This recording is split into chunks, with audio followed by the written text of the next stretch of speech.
Okay, so in today's video, we're going to be over calculating the area bound by a polar curve. And there are just a few things I want to explicitly state that we're going to cover. First, we're going to talk about what a polar graph is. Second, we're just going to talk about a brief history on the topic.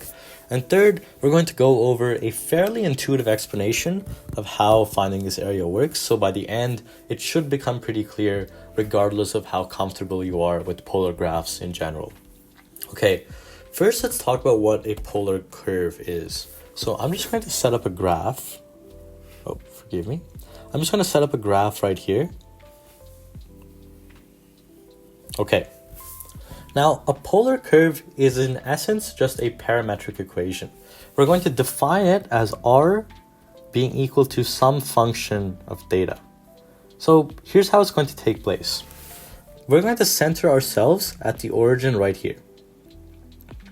Okay, and now we can imagine the origin being at, let's say, the center of the universe. And now we're going to face in different directions from the origin. So let's say we're facing at 0 degrees here. We're going to be facing at 90 degrees here, 180 here, plus 180 here, 270 here, 360 here again, and so on. The cycle repeats. Now, in a polar graph, in essence, our r is just going to be a value of distance. That's to say, if I'm going to put in some data, let's say my data is 45 degrees, and if I put it into this equation right here, my r is just going to tell me how far away from the origin is my point going to be located. So, for instance, let's say my theta, once again, is 45 degrees, and let's say my r is equal to 1. So I'm going to point at 45 degrees, which is right here, and I'm going to go a distance of 1 away. Let's say that's right here. So this is going to be my point r. Now, in a polar graph, we're just doing this multiple times for each data that we have up to a certain bound, or in some cases, the cycle repeats. So that's just an intuitive explanation of how a polar graph works. It's just a parametric equation where we're essentially graphing the distance r from the origin at some angle prescribed from the origin based on this equation.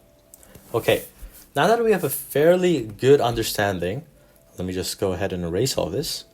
Now that we have a fairly good understanding of how this all works, I think it's fair to say that we should understand a bit about history so we can better appreciate this topic, because there is quite an interesting history for us to consider.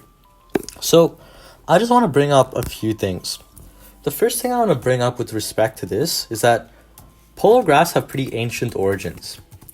That's to say that, the first evidence we have of people using this were from Hipparchus and Ptolemy, who were both ancient Greeks, and they were using it to track planetary motion because, planets, they usually move in orbits, which are somewhat circular, they're technically elliptical. So it's useful to graph them as a polar graph, where it's just with respect to the angle.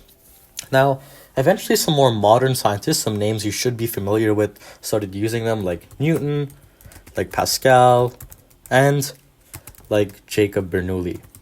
Now, the reason they used them is because they wanted to better understand spirals and conic sections. In essence, they just wanted to use polar graphs as a tool to understand things with circular symmetry. That was their main goal here, things with circular symmetry. But I think it's also important for us to just respect the polar graph in general. We can create some very beautiful looking graphs with them. Things like cardioids, things like, spirals. These are very cool, and we're going to go over these in later videos. Okay, now that we have a fairly good understanding of the history of the topic, let's go over an intuitive explanation of how this all works. Okay, so let me redraw the polar graph I had here. I'm going to have my axes in just a green. And let's say the graph is in red. Let's say I have some graph that looks like this. And it's defined from, let me choose a different color here. Just give me a second. Okay. Yep, let's say my graph is defined from here all the way up to here. And these are obviously going to be measured in thetas. This is in terms of some angle theta. Let's say this angle is alpha. Let's say this angle is beta. Now, I want to try and find the area bounded within this polar curve with respect to the origin. So bounded between these dashed lines and the polar curve with respect to the origin. So how can I go about doing that? Let's just switch colors here. How can we go about doing that? Well, we can do a pretty similar thing, which we do with integrals. In essence, we want to divide this up into very, very small segments, like this, like this, like this. We want to divide this up into very, very small segments. The only difference is, in a normal integral, we're doing this with respect to, say, the x-axis or even the y-axis. In this case, we're doing it with respect to the origin, which changes how we're going to do it a bit. But the intuition is the same, which is just that we're dividing into very small segments, and then we're going to add those all up, and then we're going to get the area. Okay, so how do we go about finding the length of each of these segments? There is a fairly intuitive way to understand this. And we just need to think about finding the area of a sector of a circle. So let me give you some circle right here. Some circle. And let's say you wanted to find the area of this sector. Let's say this was angle alpha. Let's say this was angle beta. And let's say, it just has some angle theta, right? Let's say you wanted to find the area of that sector. How would you go about doing that? I hope this is a review, but it's fairly simple. First, you just have your formula for the area of a circle, pi r squared. Now, the total area of a circle is going to be, the total, amount of degrees technically, because it's 360, is going to be 2 pi. We're doing it in terms of radians here.